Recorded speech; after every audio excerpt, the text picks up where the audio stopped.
Terkuak, ini proses terpilihnya Cak Imin jadi cawapres Anies. Ketua Jaringan Relawan Nasional Anies Baswedan, Jarnas ABW, Jawa Timur, Dimam Abror menguak proses terpilihnya Ketua Umum Partai Kebangkitan Bangsa, PKB, Muhaimin Iskandar atau Cak Imin menjadi calon wakil presiden, cawapres untuk calon presiden Anies Baswedan di Pilpres 2024 nanti.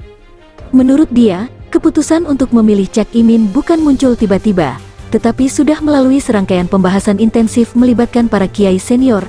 Kelima nama itu adalah Hovifah Indar Parawansa, Gubernur Jawa Timur dan Ketua Umum PP Muslimat NU, Yeni Wahid, Muhaimin Iskandar atau Cak Imin, Mahfud MD, Menko Polhukam dan tokoh NU, serta Agus Harimurti Yudhoyono atau AHY, Ketum Partai Demokrat. Tapi karena Hovifah menolak, Yeni juga tidak bersedia, maka nama Imin itu muncul nomor 1. Sejak itu sebenarnya sudah intensif komunikasinya, baik langsung maupun melalui Gus Mahasin, kata dia. Jauh sebelum itu, kata Abror, sebenarnya sudah dijadwalkan pertemuan dengan Cak Imin ketika Anies sedang di Surabaya. Tepatnya sebelum Anies menjalankan ibadah haji. Tapi Cak Imin belum bersedia dengan berbagai alasan, kata dia. Abror juga mengungkap, alasan pemilihan Cak Imin yaitu lantaran elektabilitas Anies di Jatim masih sangat lemah dibandingkan dengan Ganjar Pranowo dan Prabowo Subianto. Sehingga diharapkan suara Cak Imin bisa mendongkrak elektabilitas Anies di Jatim. Pun soal keluarnya Demokrat dari koalisi pengusung Anies, Abror menyatakan hal itu sudah diperhitungkan. Para relawan, kata dia, sudah memahami dalam politik pasti ada kekecewaan dan setiap keputusan tentu tidak bisa menyenangkan semua orang.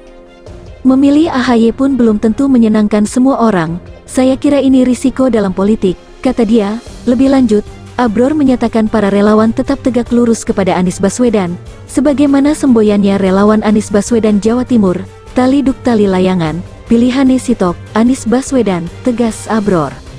Terkuak, ini proses terpilihnya Cak Imin jadi cawapres Anies. Ketua Jaringan Relawan Nasional Anies Baswedan, Jarnas ABW, Jawa Timur, Dimam Abror menguak proses terpilihnya Ketua Umum Partai Kebangkitan Bangsa, PKB, Muhaimin Iskandar atau Cak Imin menjadi calon wakil presiden, cawapres untuk calon presiden Anies Baswedan di Pilpres 2024 nanti.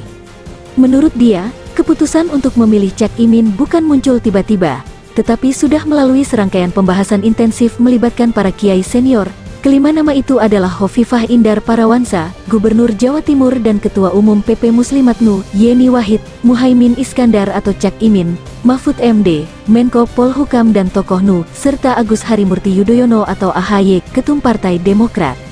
Tapi karena Hovifah menolak, Yeni juga tidak bersedia, maka nama Imin itu muncul nomor 1. Sejak itu sebenarnya sudah intensif komunikasinya, baik langsung maupun melalui Gus Mahasin, kata dia. Jauh sebelum itu, kata Abror, sebenarnya sudah dijadwalkan pertemuan dengan Cak Imin ketika Anies sedang di Surabaya. Tepatnya sebelum Anies menjalankan ibadah haji. Tapi Cak Imin belum bersedia dengan berbagai alasan, kata dia. Abror juga mengungkap, alasan pemilihan Cak Imin yaitu lantaran elektabilitas Anies di Jatim masih sangat lemah dibandingkan dengan Ganjar Pranowo dan Prabowo Subianto. Sehingga diharapkan suara Cak Imin bisa mendongkrak elektabilitas Anies di Jatim. Pun soal keluarnya Demokrat dari koalisi pengusung Anies, Abror menyatakan hal itu sudah diperhitungkan. Para relawan, kata dia, sudah memahami dalam politik pasti ada kekecewaan dan setiap keputusan tentu tidak bisa menyenangkan semua orang. Memilih AHY pun belum tentu menyenangkan semua orang. Saya kira ini risiko dalam politik, kata dia.